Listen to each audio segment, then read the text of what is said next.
सुरू करूया आपण.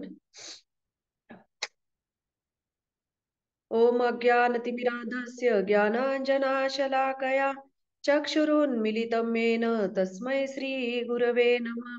नमो विष्णुपदाय कृष्णप्रेष्ठाय भूतले श्रीमते भक्तिवेदांत स्वामिनीति नामिने. नमस्ते सरस्वती देवे गौरवाणी प्रचारिणे निर्विशेष शून्यवादी पाश्चात्य देश तारिणे. जय श्री कृष्ण चैतन्य प्रभु नित्यानंद श्री अद्वैत गदाधर श्रीवासादि गौर भक्त वृंद. हरे कृष्णा कृष्णा कृष्णा हरे हरे हरे राम राम सर्व मैत्रिणींचे आपल्या गीतामृत मालिकेमध्ये स्वागत. आणि तुमच्या प्रती आम्ही क्षमा पण मागतो की काल काही अपरिहार्य कारणांमुळे कालचं गीतामृत होऊ शकलं नाही. तर आज आपण बघणार आहोत पहिल्या श्लोकावर. आता बघता बघता आपला 17वा अध्याय सुरू झालेला आहे आणि फक्त आता भगवद्गीतेचा आपला एक अध्याय आता बाकी आहे. तर सगळ्या जणींना विनंती आहे की हे काही दिवस आहेत आता गीतामृत मालिकेचे, की जास्तीत जास्त सगळ्या जणी जॉईन करण्याचा प्रयत्न करत जा. तर आपण बघितलं की अध्याय 17वा कालच्या म्हणजे परवा दिवशी आनंदगोपी माताजींनी हा क्लास घेतला. तर त्याच्यामध्ये आपण बघितलं होतं की भगवंत अर्जुनाने विचारलं की हे कृष्णा, जे शास्त्रविधींचे पालन न करता स्वतःच्या धारणेनुसार पूजन करतात त्यांची काय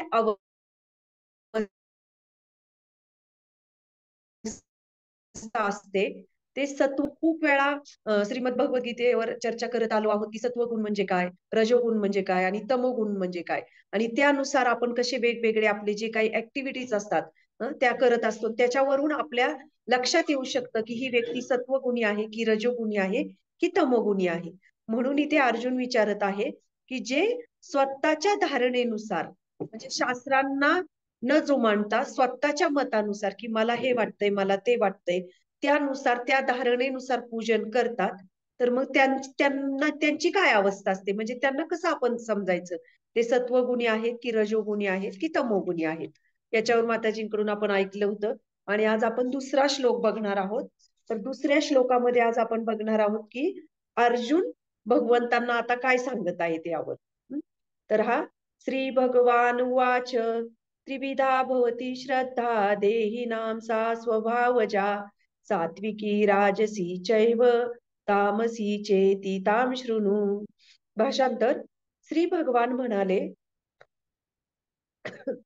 देहधारी आत्म्याने प्राप्त केलेल्या प्राकृतिक गुणांनुसार मनुष्याची श्रद्धा सात्विकी, राजसी आणि तामसी अशी 3 प्रकारची असू शकते. याविषयी आता माझ्याकडून ऐक.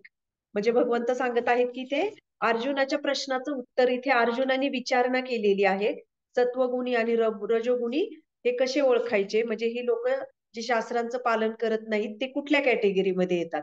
तेव्हा भगवंत काय म्हणतायत इथे की देहधारी आत्म्याने प्राप्त केलेल्या, म्हणजे देहधारी म्हणजे काय, शरीर धारण करणारा आत्मा. म्हणजे शरीर हे आपण मी आहे.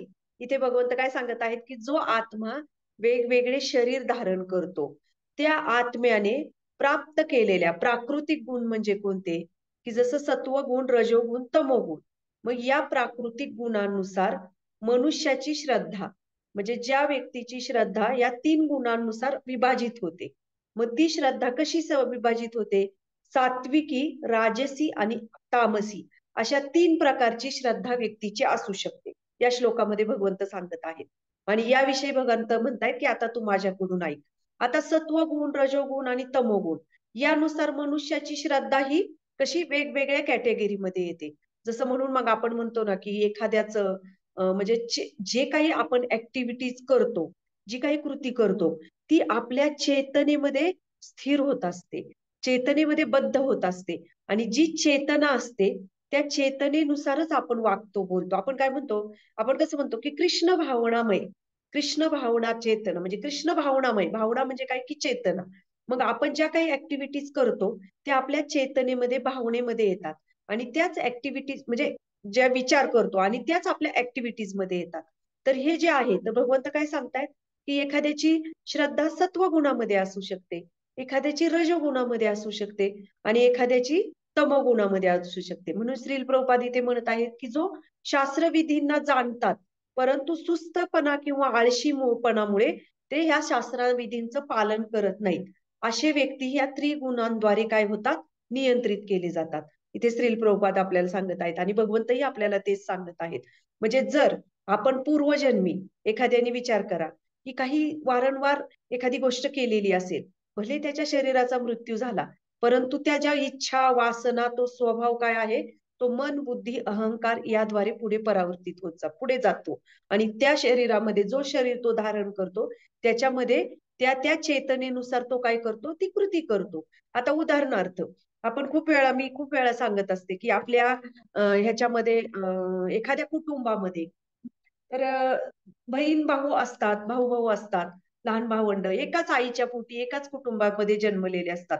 तरी कोणी शाकाहारी असतं, कोणी एकदम प्युअर मांसाहारी बनतं. म्हणजे एकदम कट्टर मांसाहारी, प्युअर म्हणण्यापेक्षा कट्टर मांसाहारी. म्हणजे हे कुठून येत असेल? तर एखाद्या घरामध्ये मांसाहारी कुटुंबामध्ये एखादा शाकाहारी मूल जन्माला येतं. म्हणजे ते कधी त्याला स्पर्श पण करत नाही. हे आपण पण अनुभव घेतलेले आहेत. म्हणजे याचा अर्थ काय, की पूर्वजन्मी आपण जे काही कर्म केलेले आहेत ना, ते चेतनेमध्ये स्थिर झालेले आहेत आणि त्यानुसार तो स्वभाव त्या व्यक्तीला प्राप्त होत असतो. म्हणून आपण जेव्हा एखादी एखादी व्यक्ती कशी वागते, कशी बोलते, याच्यानुसार त्याचे काही पूर्वजन्माचे काही कर्म असतात आणि त्यानुसार तो स्वभाव घेऊन येतो. एखाद्या कुटुंबामध्ये पूर्ण कुटुंब, एखादं कुटुंब खूप असं शांत स्वभावाने, एकदम सत्वगुणी असतो. त्यांच्यामध्ये एखादा मूल असं जन्माला येतं, की एकदम अग्रेसिव्ह जन्माला येतं किंवा एखाद्या कुटुंबामध्ये एकदम सायलेंट असणारं मूल जन्माला येतं. आपण म्हणतो ना कधी-कधी एखाद्याचा स्वभाव शांत असेल, तर आपण काय म्हणतो, की त्याची आई असेल किंवा वडील असेल तो मूल, तर आपण म्हणतो आईवर गेलाय, आईसारखा शांत आहे किंवा वडिलांसारखा क्रोधित म्हणजे रागिष्ट स्वभावाचा आहे. म्हणजे आपण म्हणतो, पण कधी-कधी असं पण दिसतं ना, की काही-काही खूप छान असतात, तरी त्या कुटुंबामध्ये एखादं त्रास देणारं मूल जन्माला येतं. काही-काही कुटुंब म्हणजे हे जे बघतो आपण, तर ते ते जीव त्या कर्मानुसार स्वभाव प्राप्त करतात आणि त्या स्वभावानुसार त्यांची श्रद्धा डेव्हलप होते. म्हणजे जो काही सत्वगुणी असेल, एखाद्याचा सत्वगुणी असेल, तर त्याची श्रद्धा पण सत्वगुणामध्ये असते. एखादा रजोगुण असेल, तर त्याच्यामध्ये तो रजोगुणी श्रद्धा असू शकते आणि एखादा तमोगुणी असेल, तर तमोगुणीचीच त्याची श्रद्धा असू शकते. आता श्रद्धाही या 3 प्रकारच्या आहेत. विचार करा, म्हणजे तो जे काही कृती करतो. आता एखाद्याला आपण एखादी गोष्ट आध्यात्मिक, आता आपण पुस्तक वितरणामध्ये पण अनुभव घेतो आपण, की बऱ्याच वेळा लोकं हे करतात, की आपण जेव्हा म्हणतो त्यांना, की श्रीमद भगवद्गीता घ्या, तर त्यावेळेस त्यांचं काय उत्तर असतं, बऱ्याच जणांना असा एक हे असतो, की आम्ही काहीतरी सामाजिक कार्य करतोय. म्हणजे आम्ही काहीतरी आता मी काल एक XYZ यांना एक फोन केला होता, की तुम्ही काहीतरी शास्त्रदान करा. तर त्यावेळेस त्यांनी सांगितलं, की नाही आम्ही आमच्याकडे काही वस्तू आहेत, त्या आम्ही दान म्हणजे देत असतो मुलांना वगैरे असं. म्हणजे त्यांचा सांगण्याचा उद्देश असा आहे, की आमच्याकडे जे काही आहे, ते आम्ही करतो. तुमच्याकडे ते जे काही आहे, ते तुम्ही करताय. आम्ही पण सेवाच करतोय. म्हणजे याचा अर्थ काय, की आपण जे काही करतोय, हे 3 गुणांच्या पलीकडे आहे. खरं तर एखाद्याला श्रीमद भगवद्गीता हे शास्त्र दान करणं किंवा शास्त्र घेणं, भगवद्गीता घेण्यासाठी प्रेरित करणं, हे 3 गुणांच्याही पलीकडे आहे. सत्व, रजो आणि तमो गुणाच्याही पलीकडे आहे. पण अज्ञानामध्ये काय होतं, की आपण साध्या साध्या कृतींबरोबर ह्या एवढ्या मोठ्या सर्वश्रेष्ठ आध्यात्मिक गोष्टीचं आपण कंपॅरिझन कुठेतरी करतो. तर हे कशातून होतं? हे अज्ञानातून होतं. आणि जरी ते अज्ञानातून घडलं, तरी ती ज्या ज्या व्यक्ती त्याप्रमाणे सांगत असतात, तरी ते दान जे आहे, ते सत्व, रजो, तमो गुणामध्ये येतं आणि त्याप्रमाणे त्या व्यक्तीची श्रद्धा विकसित होत असते. म्हणून हे शास्त्र, म्हणून हा पुस्तक ग्रंथांचा प्रचार करणं हे किती गरजेचं आहे. कारण अज्ञानातूनच या सगळ्या गोष्टी होत असतात. म्हणून या श्लोकामध्ये पण भगवंत सांगत आहेत, की त्याप्रमाणे त्या व्यक्तीची श्रद्धा ही विकसित होत असते. मग आता ह्याच्यामध्ये शास्त्रविधी जाणतात. काही काहींना माहीत असतं, परंतु सुस्तपणा म्हणजे काय? की निग्लेक्ट करणे म्हणजे त्यामुळे आज्ञापालन न करणे किंवा स्वतःला त्याच्यामध्ये इंटरेस्ट नसते, म्हणजे आवड नसते त्याच्यामध्ये, की ठीक आहे, मला ह्याच्यात काय सांगितलंय भगवद्गीतेत, मला काय करायचंय त्याच्याशी घेणं-देणं नाही. मला म्हणजे मनमर्जी म्हणजे माझी स्वतःची मर्जी, मला जे वाटेल ते मी करेन. असा दृष्टिकोन ठेवणं, तेव्हा भगवंत सांगत आहेत, की असे लोकं जे असतात, अशा लोकांवर हे 3 गुण काय करतात, नियंत्रण करतात. आणि या 3 गुणांमध्ये ते लोकं काय होतात, बंदिस्त होतात. म्हणून बघू शकतो की पूर्वकर्मानुसार आपण जो काही स्वभाव प्राप्त केलेला असतो, तो आपल्या केलेल्या कृती आपल्या चेतनेमध्ये बसतात आणि जशी चेतना तसा स्वभाव आणि स्वभावानुसार कर्म आणि त्या कर्मानुसार आपण बघू शकतो की यांचं कर्म कुठलं आहे, सत्वगुणी आहे की रजोगुणी आहे की तमोगुणी आहे. आणि ती श्रद्धा त्या त्या श्रद्धेनुसार ते ते व्यक्ती त्या त्या प्रकारची उपासना पूजा अर्चा करत असतात. मग आता याच्यामध्ये तीन हे प्रकार आहेत. आपण याच्यामध्ये बघूया की अनादिकाळ म्हणजे इथे प्रभुपाद सांगत आहेत की अनादिकाळापासून आपण काय करत आहोत की जीवांचा प्राकृतिक गुणाशी असणारा संघ म्हणजे ह्या तीन गुणांशी आपला असणारा संघ हा अनादिकाळापासून चालत आलेला आहे. तर अनादिकाळ म्हणजे काय हो? अनादि म्हणजे किती काळ, किती वर्ष? अनादि म्हणजे त्याला अंतच नाहीये. आपण कधीपासून ह्या त्रिगुणांच्या ह्याच्यामध्ये आहोत, त्याला अंतच नाहीये. आणि इतक्या हजारो जन्मांची कर्म घेऊन आपण एक एक एक एक एक एक एक जन्म घेत आहोत आणि त्यानुसार आपण काय करतोय, तसा स्वभाव आपण काय करत आहोत, प्राप्त करत आहोत. मग आता याच्यामध्ये ना, ती अविद्या म्हणजे अनादिकाळ म्हणजे काय आहे, की थोडक्यात अविद्येने ग्रासलेला आहोत आपण अनादिकाळापासून. आता ही जी अविद्या म्हणजे काय? तर त्याचेही तीन प्रकार आहेत. एक आवरणात्मिका. आवरणात्मिका म्हणजे काय? की आपण विसरलेलो आहोत. आपला भगवंतांशी आपला संबंध आणि आपण भगवान श्रीकृष्णांचे असणारे आपण आपण भगवान श्रीकृष्णांचे दास आहोत. हे आपण काय केलेलं आहे? आपण विसरलेलो आहोत. त्याला म्हणतात आवरणात्मिका. जसं आता आपण बघतो की श्रीकृष्ण आतापर्यंत आपण खूप वेळा ऐकलं भगवद्गीतेमध्ये की कशा पद्धतीने अर्जुन उवाच, धृतराष्ट्र उवाच असे श्लोक आलेले आहेत. आणि ते श्रीकृष्णांचा उल्लेख आपण श्रीकृष्ण करतो. भगवद्गीता कोणी सांगितली? कृष्णाने सांगितली. पण इथं भगवद्गीतेमध्ये ह्या श्लोकामध्ये पण आपण बघू शकतो भगवंतांचा उल्लेख काय केलेला आहे, असे आलेला आहे का? श्री भगवान उवाच म्हणजे भगवंत सांगत आहेत. कृष्ण असा उल्लेख करत नाही, तर श्री भगवान उवाच असं म्हटलेलं आहे. मग अशा भगवंतांशी श्रीकृष्ण नाही तर अशा भगवंतांशी आपला असणारा शाश्वत संबंध काय आहे? आपण भगवान श्रीकृष्णांचे दास आहोत ही भावना काय झालेली आहे? आवरणात्मिका म्हणजे काय झालेली? झाकून गेलेली आहे, ती आवृत्त झालेली आहे. म्हणजे जसं आता हा माझा पदर आहे साडीचा, मी आता तुम्हाला थोडी ऍक्टिंग करून दाखवते की असं मी आता असं झाकून घेतलेला आहे चेहरा. आता झाकून घेतलाय म्हणजे मी काय केलंय की त्याच्यावर आवरण टाकलेलं आहे. आवरण टाकलेलं आहे त्यामुळे मला काय पुढचं आता मी जर असा पदर माझ्या डोक्यावर चेहऱ्यावर घेतला तर मला पुढचं काहीच दिसत नाही. म्हणजे तसं आपण काय केलेलं आहे की आवरणात्मिका म्हणजे काय? आपण काय केलेलं आपण चेहरा झाकून घेतलेला आहे त्याचा आणि तो चेहरा झाकून घेतल्यामुळे आपण काय केलेलं आहे? आपण विसरून गेलेलो आहोत भगवंतांना आणि विसरून गेलेलो आहोत भगवंतांपासून आपण भगवंतांचे सेवक आहोत म्हणून. मग त्याला म्हणतात आवरणात्मिका म्हणजे ही अविद्यातून येतं. अविद्या जिथे असेल, जिथे मी मगाशी म्हटलं का अज्ञान असेल, तर अज्ञानामध्ये गोष्टी घडतात. म्हणून आपण सुरुवातीलाच मी सांगितलं की हे अज्ञान फक्त आपले शास्त्र ग्रंथ आपले शास्त्र दूर करू शकतात. त्याला म्हणतात आवरणात्मिका. दुसरी आहे अस्मिता. त्याच्यामध्ये येतं विक्षेपात्मिका हा एक भाग येतो. ज्याच्यामध्ये आपण जीव म्हणजे आपण आत्मा आहोत याचा विसर पडणे आणि काही काळाकरता आपण स्वतःला शरीर समजतोय. म्हणजे हे माझं शरीर आहे. पण माझं म्हणणारं कोणीतरी आहे आपण विसरतो की हे माझं शरीर आहे. मी शरीर आहे असं आपण म्हणत नाही, तर माझं शरीर आहे. तर तो जो आत्मा आहे, तो आत्म्याला आपण विसरलेलो आहोत आणि या शरीराशी काय करत आहोत आपण? तादात्म्य करत आहोत. म्हणजे हा भाव जेव्हा ही गोष्ट आपल्यामध्ये येते, तेव्हा काय होतं की आपल्यामधला अहंकार, आपल्यामधला राग, क्रोध, द्वेष आपल्यामध्ये निर्माण होतात. आता उदाहरणार्थ हे कसं काय होऊ शकतं? की जसं मी म्हटलं की आता आपल्याला जर कळलं भगवद्गीतेचं ज्ञानच सगळं आत्मा आणि शरीर याच्यावर परमात्मा. आत्मा, परमात्मा, जीव, प्रकृती आणि काळ यावर आधारित आहे. मग आता विचार करा की आता मी आत्मा आहे का मी शरीर आहे? याचा जर आपल्याला विसर पडलाय आणि आपण समजतोय मी शरीर आहे. मग माझ्या शरीराभोवती ज्या ज्या गोष्टी घडतात त्या मला आनंद, सुख, दुःख, राग या सगळ्या गोष्टी माझ्यामध्ये निर्माण करतात.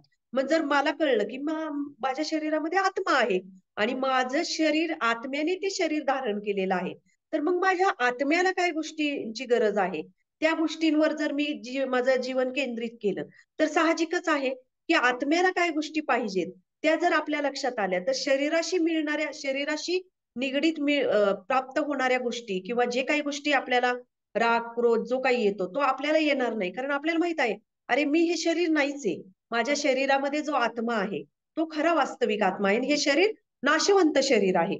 जेव्हा आपण ह्या शरीराशी तादात्म्य करतो, तेव्हा ती विक्षेपात्मिका असं त्याला म्हणतात. आणि त्याच्यातून काय होतं, की राग द्वेष निर्माण होतो. म्हणजे काय, की अरे हे मला आवडत नाही, मी हे करणार नाही, किंवा मला हे खूप चांगलं वाटतंय, मला हे आवडतंय, तर मी हे करेन. म्हणजे मला काय आवडतं, मला काय नाही आवडत, याच्याभोवती आपलं जीवन फिरतं. म्हणजे मला मला माझ्या शरीराला काय त्रास होतोय का, मला कोण सुख दुःख आनंद देतोय, त्याप्रमाणे आपण आपल्या विचारधारा बनवतो.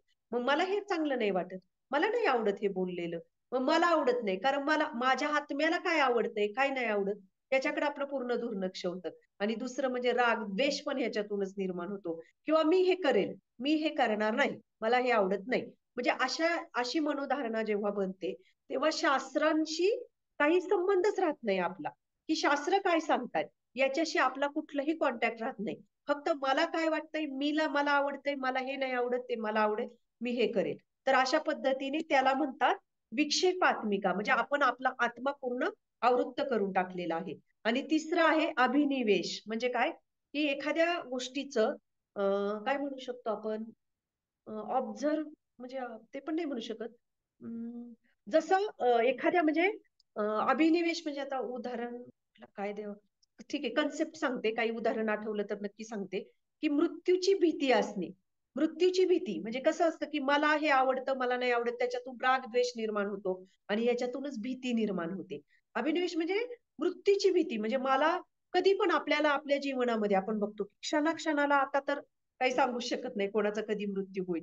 म्हणजे क्षणाक्षणाला आपल्याला आपल्याला आता अरे मी इकडे प्रवास करते, किंवा माझ्या गाडीचा ऍक्सिडेंट होईल का, मी ट्रेनमध्ये जाते किंवा काय, म्हणजे आपल्याला कुठेतरी भीती पण असते ना, कुठं प्रवास करतोय लांबचा, किंवा एखादी रिस्क आहे त्या, म्हणजे त्याच्यामध्ये आपण जर काही करत असेल, तर आपल्या मनामध्ये काय होतं, ती भीती निर्माण होते. आणि त्या भीतीतून काय निर्माण होतं, क्लेश निर्माण होतो. क्लेश म्हणजे काय, दुःख निर्माण होतं. आणि ही भीती म्हणजे जसं, हा उदाहरणार्थ एक स्पंज आहे, तो जर पाण्यात टाकला तर ते पाणी किती शोषून घेतो बरं तो स्पंज. असं शोषण करतो ना, जितकं पाणी त्याच्यामध्ये घेता येईल तितका तो पाणी शोषून घेईल. जेव्हा तो स्पंज आपण बाहेर काढतो आणि असं दाबला की त्याच्यातून पाणी बाहेर पडतं. अगदी त्या स्पंज प्रमाणे ते पाणी कसं शोषून घेतो, तशी भीतीने काय झालेलो आहोत आपण, तो भीती पूर्ण आपल्यामध्ये अभिनिवेश म्हणजे ही झालेली, प्रवेश केलेला आहे त्या भीतीने. आणि ती भीती जेव्हा निर्माण होते कुठल्याही गोष्टीची, तेव्हा काय निर्माण होतो, क्लेश निर्माण होतो. भीती आली की त्याच्या मागे क्लेश आला, म्हणजे दुःख आलं, काहीतरी काहीतरी गमावण्याची भीती असते, जीवन गमावण्याची भीती असते, आपली जवळची प्रिय असणारी व्यक्ती आपण गमावण्याची भीती असते. म्हणजे भीती म्हणजे काय, काहीतरी गमावणे. मग त्या भीतीमध्ये काय येतं, दुःख येतं. आणि दुःख येतं आणि यामुळे काय होतं, की आपण या ज्या गोष्टी आहेत, या 3 गोष्टींमुळे आपण काय करतो, आपण कुठलीही भौतिक गोष्ट करण्यासाठी प्रेरित होतो.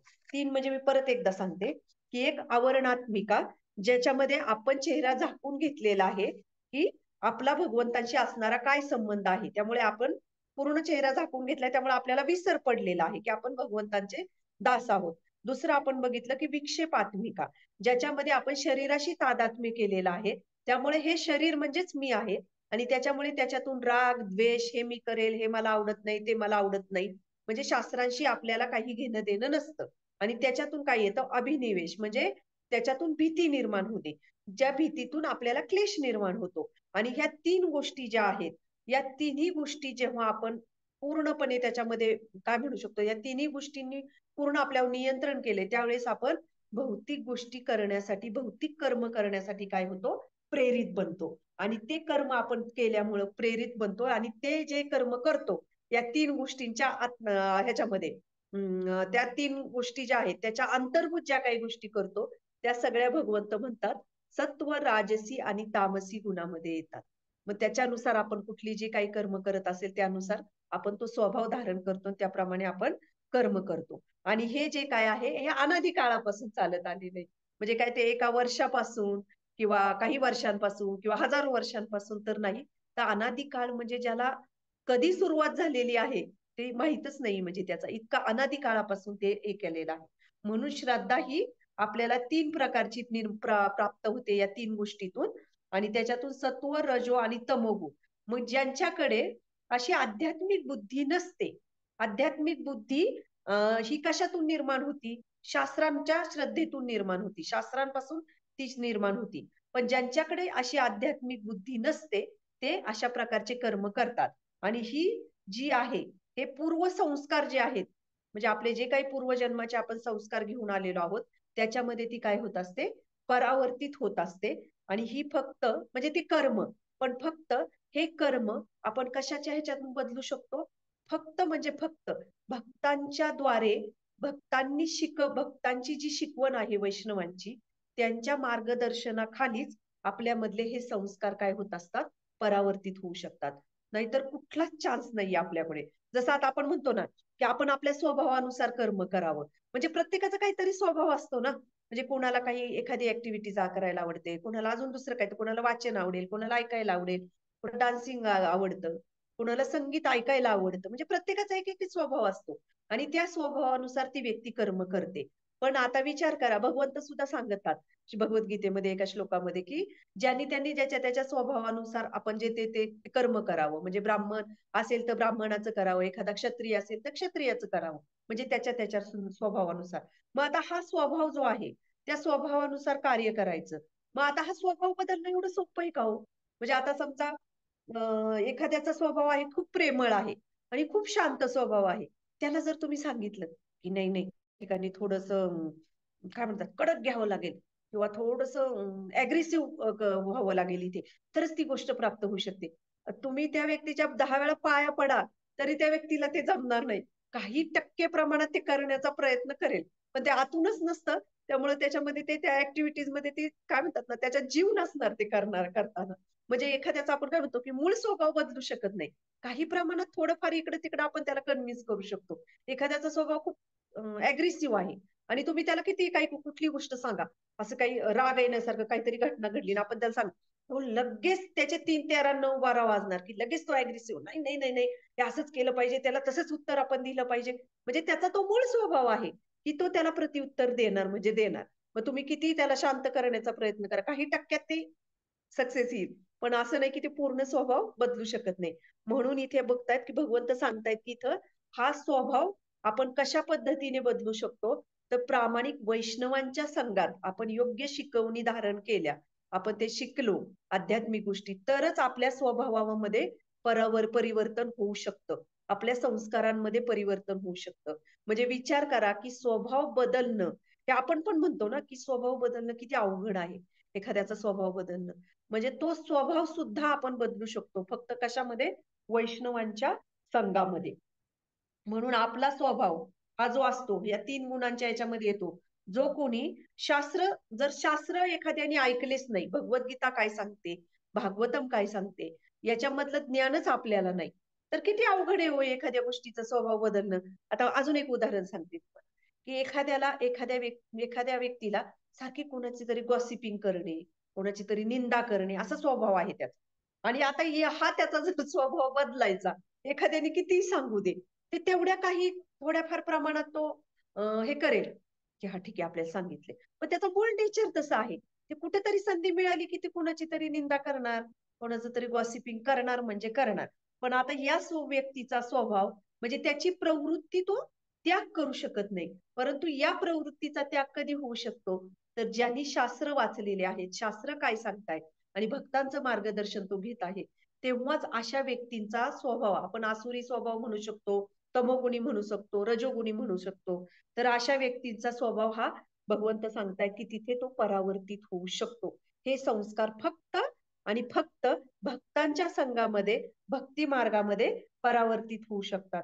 नाहीतर मग काय होऊ शकतं, की अन्य कुठल्याही कर्मकांड असतील किंवा अन्य काही गोष्टींचा ती व्यक्ती आधार घेत असते.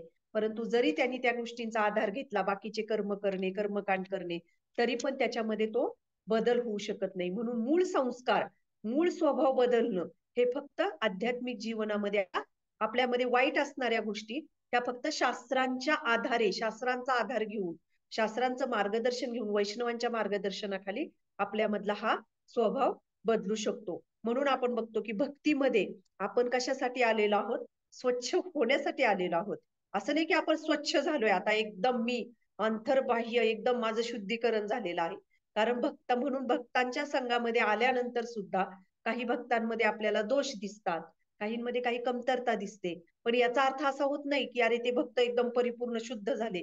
तर ते आलेले ते तिथं प्रयत्न करतायत तिथे येऊन, की स्वतःमधले जे काही दोष आहेत, स्वतःमधला अहंकार आहे, काही वाईट दुर्गुण गुण आहेत आपल्यामध्ये, ते त्याचं काय करतायत ते पण तिथं स्वच्छ होण्यासाठी, स्वतःला शुचिर्भूत करण्यासाठी ते आलेले आहेत आणि त्याचा तो प्रयत्न करत आहेत. तर तो आपण चांगला गुण आपण बघितला पाहिजे, ना की भक्तांमध्ये दोष. बऱ्याच वेळा असं होतं, की लोकं म्हणतात, "अहो, तुमच्या त्या इस्कॉनमध्ये तुम्ही म्हणता असे-असे आहेत. तुमच्यातले काही लोकं असे-असे करताना दिसतात. अशा काही चुकीची गोष्टी करताना पण दिसतात." अहो, पण ते त्या मार्गामध्ये तरी आहेत. त्या मार्गामध्ये ते आलेत आणि ते प्रोसेस त्यांची चालू आहे. याचा अर्थ असा नाही, की ते शुद्ध झालेले आहेत. म्हणून जेव्हा आपण भक्त समुदायामध्ये पण येतो, वैष्णवांच्या संघामध्ये येतो, काही एखाद्या व्यक्तीमध्ये काही दोष दिसतील आपल्याला, परंतु आपण ते दोष म्हणून बघितले नाही पाहिजे. कारण ते त्या प्रोसेसमध्ये आहेत. म्हणून त्या प्रोसेसमध्ये येणं, याच्यासाठी सुद्धा आपल्याला काय गरज आहे? आपल्या शास्त्रांची गरज आहे. म्हणून शास्त्र हे काय करतात? शास्त्रांपासून आपल्याला 3 प्रकारच्या म्हणजे ह्या वेगळ्या-वेगळ्या श्रद्धा आपल्यामध्ये विकसित होत असतात. म्हणून आपण प्रयत्न केला पाहिजे, की म्हणजे शास्त्रानुसार जे काही कर्म दिलेले आहेत, हं, ते कर्म आपण करण्यासाठी आपण करायला म्हणजे आपण ते करण्यासाठी प्रेरित होणे. मग आता प्रेरित होणे याचं तर प्रेरित होणे म्हणजे काय? की आपल्याला कुणीतरी प्रेरणा द्यावी लागते ना. प्रेरित म्हणजे असं काय थोडंच आहे, की आपण स्वतःच आता एकदम आपण तेवढे हे नाहीये, की त्या स्तरावरची, की आपण स्वयंप्रेरित होऊ. तर आपल्याला कोणीतरी प्रेरित करण्याची गरज असते. म्हणून वैष्णवांचा संघ हा खूप गरजेचा असतो. म्हणून पूर्वसंस्कारानुसार आपण ज्या काही गोष्टी करतो, ह्या 3 गुणांच्या अंतर्गत करत असतो. मग आता कधी-कधी असं होतं, की मी मगाशी म्हटलं, की भक्ती मार्गामध्ये आपण पण संघर्ष करत आहोत, की जसं कधी मला आता असं वाटतंय, की नाही, अरे मला 16 माळा जप करायचंय, मला आज हरिनाम पण मला आज नाही करू वाटत. आज मी करणार नाही. ठीक आहे, मला आज करावंसं वाटतंय. आज मी 32 माळा जप करेल. म्हणजे म्हणजे ह्याचा काय अर्थ? की मला आज करावंसं वाटतंय, म्हणून मी करेल. नाही, माझा मूडच नाही आज. आज मला भागवतम वाचाय. आज मला काहीतरी लेक्चर, गीतामृतचं लेक्चर अटेंड करावं वाटतंय. उद्या नाही, मला आता 8 दिवस काही माझी इच्छाच नाही. म्हणजे काय स्वतःचा माझा कसा आहे, त्यानुसार मी करणार. हां, माझा मूड आहे, आज मला अटेंड करायचं. आज माझा मूड आहे, आज मला लागलंय, मला जप करायचंय. नाही ठीक आहे, आज मला काहीच करायचं नाही. म्हणजे याचा अर्थ काय, की माझा मूड आणि त्या मूड प्रमाणे आपण कार्य करतो. तर शास्त्रानुसार कर्म करणं म्हणजे याला हा हे हे क हे कर्म म्हणू शकत नाही. हां, आपल्याला सांगितलं आहे, की आपल्याला हरिनाम घेतलं पाहिजे. रोज आपण भागवतम शास्त्र श्रवण केले पाहिजेत. हे आपल्याला सांगितलेलं आहे आपल्या गुरुवर्यांनी. आपल्याला शास्त्रांमध्येही सांगितलेलं आहे, की रोज आपण भागवतम, गीता भागवत श्रवण केलं पाहिजे, वाचलं पाहिजे, त्याचं अध्ययन केलं पाहिजे. मग कधी मला वाटतंय, की नाही आज मला नाही, मला आज कंटाळा आलाय, नाही मी मला काय वाटतंय आणि मला काय नाही वाटत, ह्या गोष्टी बाजूला ठेवून शास्त्रामध्ये काय सांगितलेलं आहे, म्हणजे मला जे वाटतंय ते मी करेल आणि मला जे नाही वाटत ते मी सोडून देईन. तर असा मूड नसतो. तर शास्त्रामध्ये जे सांगितलंय, भले मला आज नाही माझा मूड, आज मला नाही करावंसं वाटत, पण मला करायचंय. का करायचंय? तर का तर शास्त्रात सांगितलेलं आहे. जसं आता अजून एक उदाहरण देते, की एखादी मिलिटरी सिस्टम बघतो आपण. मिलिटरीमध्ये जे काही ट्रेनिंग असतं, ते आपण बघतो, की किती कठीण ट्रेनिंग असतं. आता एखादा मिलिटरीमॅन आहे आणि तिथं काही ट्रेनिंग आहे त्या दिवशी एकदम थोडंसं काय म्हणू शकतो, कठीण आहे ते आणि तो म्हणतो, की "जाऊ दे, आज मला जायचंच नाही. मी कशाला जाऊ? आज मी जाणारच नाही. उद्या जाईल मी." असं करून त्याला चालतं का हो? तो नियम जो आहे, तो नियम त्याला पालन करावाच लागतो ना त्या मिलिटरी सिस्टमचा. अगदी तसंच आपले रोजचं जीवन जगताना सुद्धा मला काय माझा मूड आहे, मला काय आवडतंय, मला काय नाही आवडत, या गोष्टी बाजूला ठेवून शास्त्रांमध्ये काय सांगितलेलं आहे.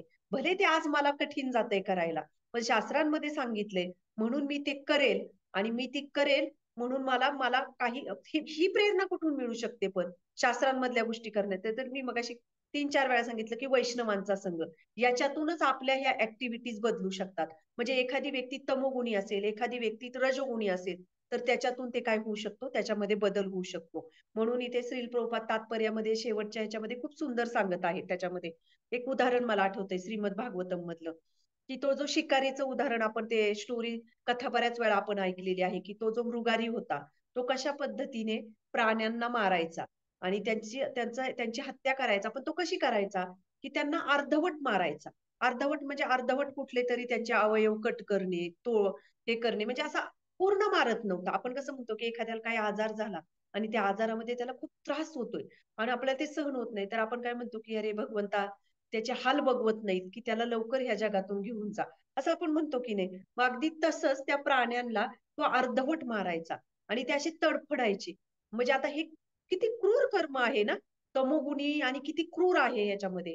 मग नारद मुनी जेव्हा तिथे येतात आणि नारद मुनी म्हणतात, की "अरे तू असं का करत आहेस?" तर तो काय सांगतो की तो म्हणतात की तू त्यांना पूर्ण मार, किंवा तू तुझं दुसरं जीवन जगण्यासाठी दुसरं काहीतरी कर्म कर, तू दुसरी काहीतरी गोष्ट कर. तर तो काय म्हणतो की माझ्या पूर्वजांपासून हे करत आलेलो आहे मी, आणि माझ्या पूर्वजांपासून मी करत आलेलो आहे, त्यामुळे मला काही वाटत नाही त्याचं, कारण माझा हा उदरनिर्वाहाचं साधन आहे. तर ते म्हणतात की तू त्यांना मार, पूर्ण मारून तरी टाक. तर तो म्हणतो की नाही, मला त्याच्यामध्ये म्हणजे त्याला कुठेतरी त्याच्यामध्ये आनंद मिळत होता अर्धवट मारण्यामध्ये. म्हणजे ही चेतना त्याच्यामध्ये कुठून आली? कारण त्यांनी ते बालपणापासून, लहानपणापासून त्यांनी त्याच्या पिढीजात जे त्याच्या पित्याने जे त्यांनी केलेलं आहे ते त्यांनी बघितलेलं आहे, आणि त्याच्यासाठी ती गोष्ट काहीच नाही वाटत त्याला. म्हणजे आता समजा त्यांना मारलं तर त्या नारद मुनींसारख्या वैष्णवाला ते बघणं म्हणजे किती वेदनादायी होतं. पण त्याच्यासाठी ते आनंददायी होतं. का आनंददायी होतं? कारण ते त्याच्या बुद्धीमध्ये, त्याच्या चेतनेमध्ये ती गोष्ट ती लहानपणापासून रुजलेली आहे, आणि त्याच्यामुळे ती रुजलेली असल्यामुळे त्याला त्याचं काहीच वाटत नाही. जसं आता एखाद्या व्यक्तीने कुठे काही भांडणं झाले आणि त्याच्यामध्ये कुठं मारामाऱ्या झाल्या, तर कुणी कुणाला दगड मारला किंवा थोडंसं रक्त जरी बघितलं, तर ज्याला रोजच ती गोष्ट करतोय त्याला काय वाटेल का? पण जर एखादा भक्त तिथं असेल, तर त्याला ते सहन पण होणार नाही बघून. त्याच्यात तो म्हणजे तो ते बघू पण शकणार नाही. म्हणजे याचा अर्थ काय, की जे काही संस्कार आपल्या चेतनेमध्ये असतात, ते संस्कार आपल्या कृतीमध्ये येतात. जसं त्या मृगारेला त्यांनी लहानपणापासून बघितलं होतं ते. त्यामुळे त्याला त्याचं काहीच वाटलं नाही. त्याची मनोवृत्ती काय झालेली आहे, ती त्या तशा प्रकारची मनोवृत्ती त्यांनी काय काय झालेली अशी त्याची धारणा म्हणू शकत नाही, परंतु धारण केली आहे असं पण नाही म्हणू शकत. खरं तर ऍक्च्युली आपण काय शब्द वापरू शकतो, तशी मनोवृत्ती, थोडक्यात काय मनोवृत्ती त्याची बनलेली आहे. म्हणून आपण जे काही कर्म करतो त्यानुसार आपल्याला ते आपल्या काय म्हणतो आपण निर्ढावलेला होतो आपण त्या गोष्टीमध्ये. म्हणजे जर त्या मृगाऱ्याला त्याला ते मारत होता, त्याला काहीच वाटत नव्हतं, कारण तो त्या गोष्टींमध्ये रोजचा तो काय झालेला होता, असं काय म्हणतात ना, मराठीतून तो शब्द आहे ना, एकदम निर्ढावलाय त्याच्यामध्ये एकदम. त्याला काहीच वाटत नाही असा होता. आणि मग तोच मृगारी जेव्हा नारद मुनींच्या संघामध्ये आला, तेव्हा तो मृगारी नंतर किती मोठा श्रेष्ठ वैष्णव बनला.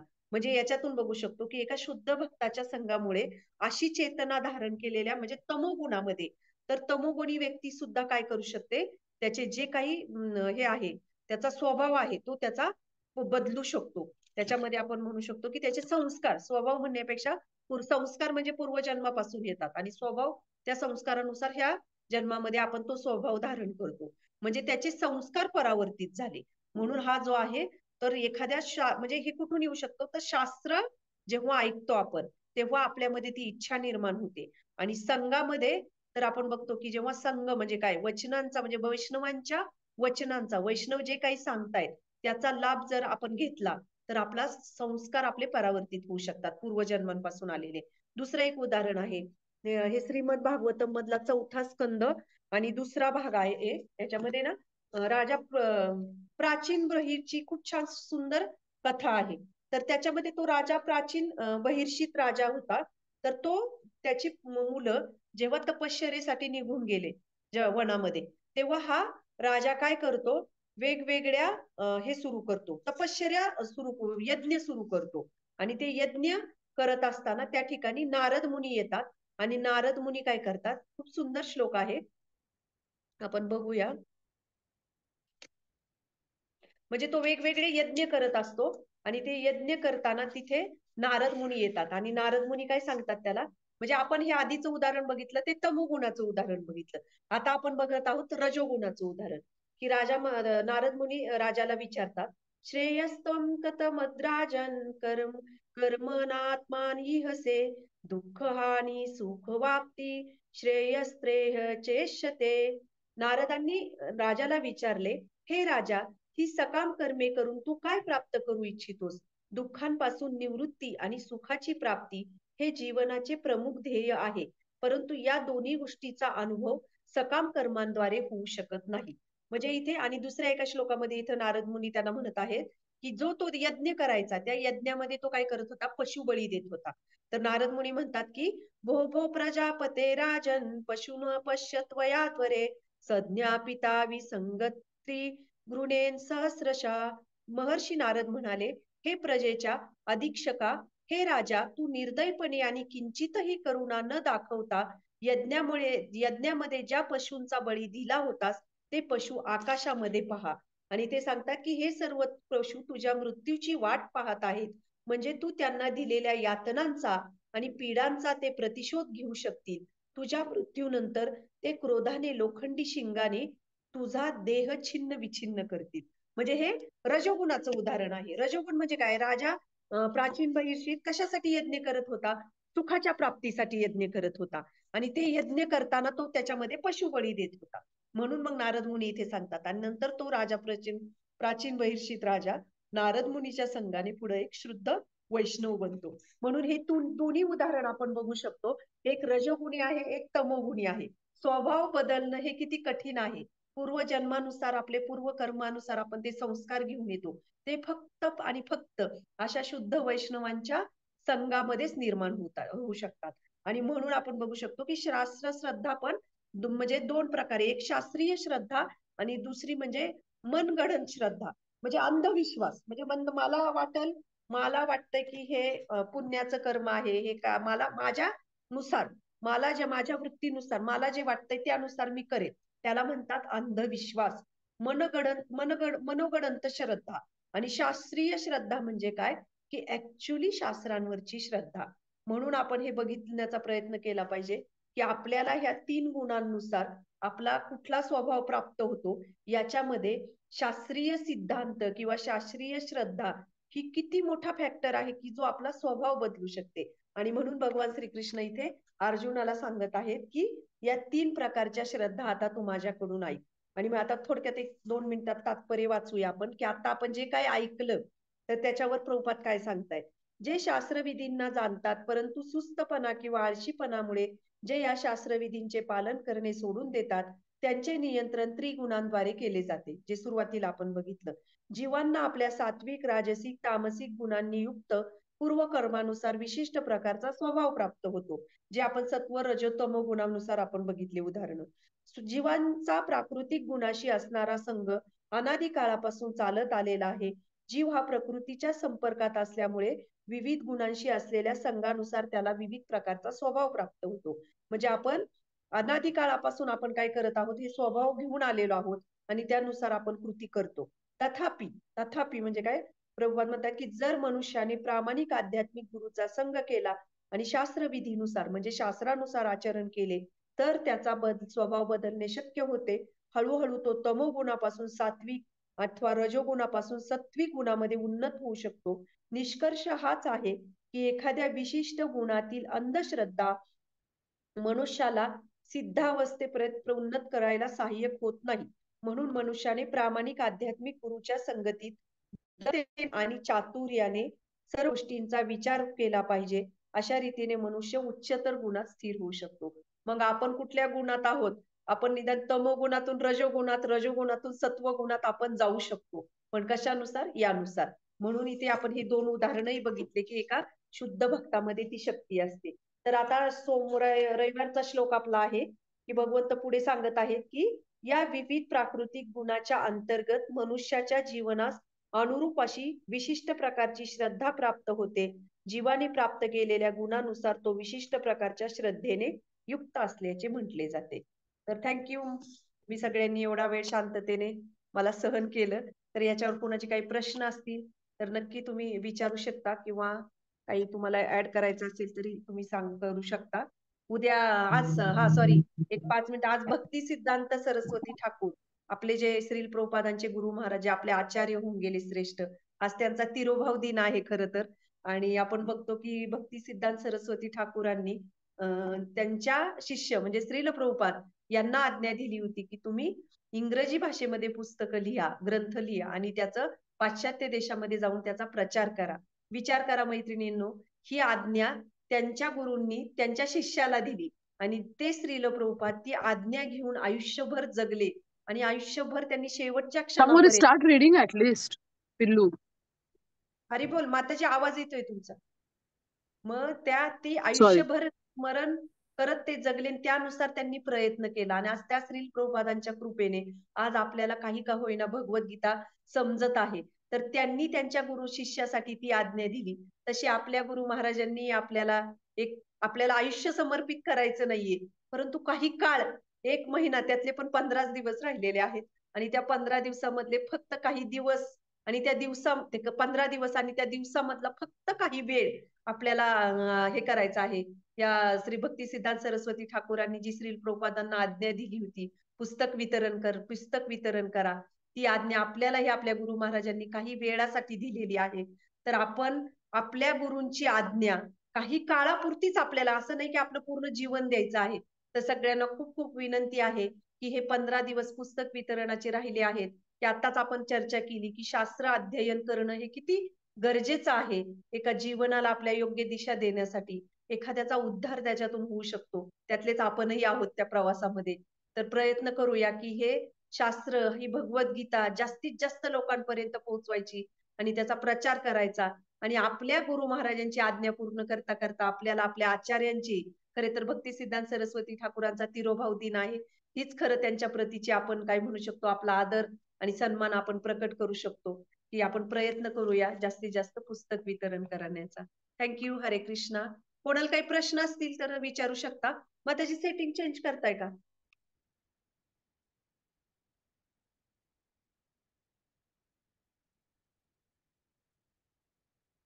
हरी बोल. एकच मिनिट. कोणी सांगेल का सेटिंग चेंज झाले का?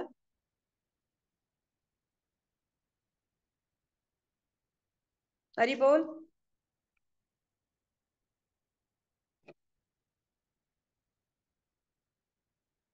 श्रीजी पूजा माताजी. हरी बोल माताजी. हा आवाज सेटिंग येते चेंज मला. झाले का? हा झाला झाला. झाले ना. चालेल. तुम्ही थँक्यू को-होस्ट आहात माताजी. त्यामुळे तुमचं होईलच, हा हा. बाकीच्यांचं बाकी काही डिस्टर्बन्स नाही आहे झालं. का? नाही झालं म्हणतायत. एक मिनिट. मला पण तेच जमत नाही खरं. तुम्ही को-होस्ट आहात माताजी, तुम्ही बघा ना एकदा ट्राय करून.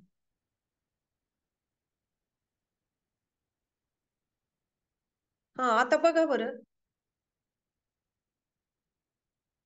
म्यूट ऑल केले.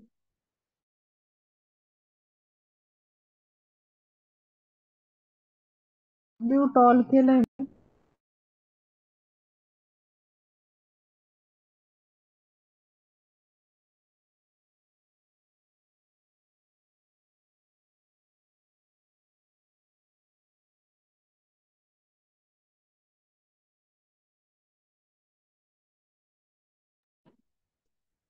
बघा बरं आता. आता ते बाकीच्यांनाच बघावं लागणार. हा झालं झालं झालं. झालंय माताजी. हा झालं. Thank you ma'am. कोणाला काही प्रश्न असेल तर विचारू शकता, किंवा कोणाला काही आज पुस्तक वितरणासंदर्भात पण कोणाला काही सांगायचं असेल तर नक्की सांगू शकता. अलका माताजी तुम्ही सांगू शकता. अजून कोण कोण आहे आपले, कुणी सगळेजण एक 5 मिनिटं, किंवा काही आजच्या क्लासवरही काही कोणाला बोलायचं असेल तर सांगू शकता, अन्यथा आपण थांबूया म्हणून.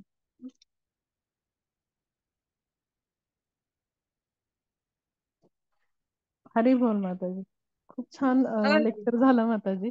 एक प्रश्न होता. म्हणतात स्वभावाला औषध नाही असं म्हणतात. मग ते खरं आहे का नाही, म्हणजे औषध आहे का त्याला, किंवा सगळ्यांना तुम्ही मार्गदर्शन केलं तर बरं वाटेल.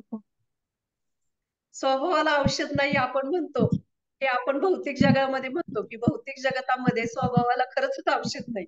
काही प्रमाणात, काही काउन्सिलिंग करून, काही करून आपण म्हणू शकतो आपण बदलू शकतो. पण तो स्वभाव जो आहे तो बदलू शकतो. तो आपण त्याला शास्त्रांची काय म्हणतात, शास्त्रीय विचारांची धार असेल तर आपण स्वभाव बदलू शकतो. जसं आपण वेगवेगळी उदाहरणं पण आपण बघतोय आता सध्या. पुस्तक वितरणाचा, बुक डिस्ट्रीब्युशनचा महिना चालू आहे, तर त्याच्यात आपण किती उदाहरणं आपण बघतो की किती लोक आहेत प्रभुपादांची पुस्तकं वाचून त्यांच्यामध्ये होणारे आमूलाग्र बदल. हे सगळ्यात मोठं त्याचं एक काय म्हणू शकतो, ज्वलंत उदाहरण आहे की किती लोकांचे आयुष्य बदलले.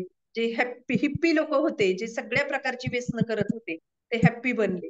म्हणून हे एक आपण बघू शकतो की हे जरी भगवद्गीतेमध्ये सांगितले, पण याचा आत्ताच्या जगामध्ये जर उदाहरण बघायचं असेल तर श्रील प्रभुपादांचं एक खूप मोठं आपण एक्झाम्पल बघू शकतो की त्यांनी जे काही ग्रंथ, जे काही लिहिले आणि ज्या शास्त्रांचं जीवन म्हणजे शास्त्र वाचून भक्तांच्या संघामध्ये तो स्वभाव बदलला आहे. मग कोणाचा स्वभाव व्यसनी असेल, कोणाचा काही गुन्हेगार प्रवृत्तीचा असेल, कोणाचे म्हणजे सगळ्या प्रकारचे दुर्गुण त्या व्यक्तीमध्ये असतील. परंतु जेव्हा शास्त्रांचा आधार घेऊन त्याप्रमाणे वैष्णवांच्या मार्गदर्शनामध्ये, याच्यामध्ये आजच्या श्लोकामध्ये शेवटची ओळ आहे बघा. प्रभुपाद काय म्हणतात, की अशा प्रामाणिक गुरूंच्या मार्गदर्शनाखाली अतिशय दक्षतेने, आणि अजून एक काहीतरी शब्द वापरलाय त्याला बघा, दक्ष आणि सतर्क, सतर्क आहे मला वाटतं. तरी राहून आपण आपल्यामध्ये ते आमूलाग्र बदल करू शकतो. मग तो कशासाठी दिलाय, दक्ष आणि सतर्क राहणे. म्हणजे काय, की अशा भक्तांच्या मार्गदर्शनाखाली आपण प्रामाणिकपणे प्रयत्न करणे, आणि जेव्हा या प्रामाणिकतेने प्रयत्न करू तेव्हा भगवंत नक्कीच त्याला प्रतिसाद देतात. आणि हे प्रभुपादांचे ग्रंथ वाचून आपण ह्या श्लोकामधील दोन्ही गोष्टी बघू शकतो. शास्त्रांचं आधार, आणि दुसरी गोष्ट प्रामाणिक वैष्णवांचा संघ. या दोन्ही गोष्टी ज्या वैष्णवांच्या आयुष्यामध्ये जुळून आल्या ज्या व्यक्तींच्या, तर ते व्यक्ती कशा प्रकारचे होते, त्याच्यामध्ये किती आमूलाग्र बदल झाला, हे आपण प्रभुपादांचंच एकदम काय म्हणू शकतो, एकदम जितं जागतं म्हणू शकतो. एक ज्वलंत उदाहरण आहे प्रभुपादांचं पूर्ण जगासाठी, की ह्या श्लोकावर आपली श्रद्धा हे करण्यासाठी, की अशा पद्धतीने आपला स्वभाव हा बदलू शकतो, नक्कीच बदलू शकतो. नाहीतर आपण बघू शकतो, की आपल्याच घरामध्ये दुसऱ्यांचं न बघता आपणच आपल्या घरामध्ये बघू शकतो, की आपण जेव्हा भक्तीमध्ये आलो, म्हणजे यायच्या अगोदर आपण कसे होतो, आणि आता आपण भक्ती मार्गामध्ये आल्यानंतर आपण काही प्रमाणात हरिनाम घेण्याचा प्रयत्न करतोय. भले आपण तो स्तर नाहीये, पण प्रयत्न करतोय. तरी आपल्यामध्ये पण आपण पण स्मरण करू शकतो. आपण पण थोडंसं काही चिंतन मंथन करू शकतो, की आपला स्वभाव कसा होता पूर्व आयुष्यामध्ये आपल्या, पूर्व काही भक्तीमध्ये येण्याच्या अगोदर. आपण स्वतःच चिंतन केलं तरी आपल्या लक्षात येईल, की अरे आपल्यामध्ये किती बदल झालेला आहे आणि मग हा बदल कुठून आलेला आहे. तर हे स्वतःच आपण परीक्षणही याच्यातून करू शकतो. त्यामुळं नक्कीच शास्त्र म्हणजे भगवंतांची वाणी आहे, आणि जिथे आपण भगवंतांच्या त्या वाणीचा आश्रय घेतो जीवन जगण्यासाठी, भक्तांचं मार्गदर्शन घेतो, तर नक्कीच आपली तेवढी नितांत श्रद्धा, म्हणजे की खरोखर आपलं जीवन हे आमूलाग्र बदलू शकतं. ज्याचं आपण स्वतःच एक एक्झाम्पल आपण बघू शकतो, की चिंतन ऍटलिस्ट आपण बघू शकतो, की पूर्व आयुष्यामध्ये आपण काय काय गोष्टी करत होतो, आणि आता तेच आपण इस्कॉनला जॉईन झाल्यानंतर आपल्या ऍक्टिव्हिटी तर बदलल्यात का नाही, मग ह्या कशा काय बदललेल्या.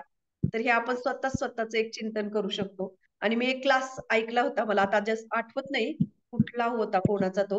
त्यात ते सांगत होते, की आपण नेहमी भक्तीमध्ये आल्यानंतर नेहमी आपण आपल्या पूर्व आयुष्याचं आपण काय केलं पाहिजे, स्मरण केलं पाहिजे, आठवण ठेवली पाहिजे. कशासाठी, की अरे पूर्व आयुष्यामध्ये आपण किती काय काय गोष्टी करत होतो नको त्या, आणि आज आपलं जीवन किती शुद्ध बनलेलं आहे. त्यामुळे काय होतं, आपल्याला अहंकार निर्माण होत नाही, आणि दुसरी गोष्ट म्हणजे आपल्याला जे काही मिळाले त्याची जाणीव होते, आणि तिसरी गोष्ट म्हणजे जे मिळाले त्याच्यावरची श्रद्धा आपली अजून अधिकाधिक वृद्धिंगत होत जाते. तर नक्कीच आपण प्रभुपादांना स्मरण केलं पाहिजे, आणि हे उदाहरण आपण आपल्या जीवनामध्ये प्रेरणा घेण्यासाठी तरी आपण त्याचं चिंतन मंथन केलं पाहिजे. मिळालं माताजी तुम्हाला उत्तर, म्हणजे हरी मी बोल, प्रयत्न हरी बोल. केला. खूप छान माताजी, खूपच सुंदर. मस्त. थँक्यू. आज काय कुणाचा प्रश्न नसेल तर आपण थांबूया का मग. रविवारी मला वाटतं श्रीजी पूजा माताजींचाच क्लास आहे रविवारी. छान सगळ्याजणी जॉईन करा. आता संपत आलेला आहे आपला गीता अमृत, त्यामुळे संपत नाही म्हणू शकत, सुरू झालंय एक प्रकारे आपल्या ह्याच्यामध्ये. पण जॉईन करा रविवारी सगळ्या. चालेल माताजी, थांबूयात मग. हो मी एंड माताजी, करते. थांबू. हो, बरोबर. थँक्यू माताजी, थँक्यू. मीच होस्ट आहे नाही का.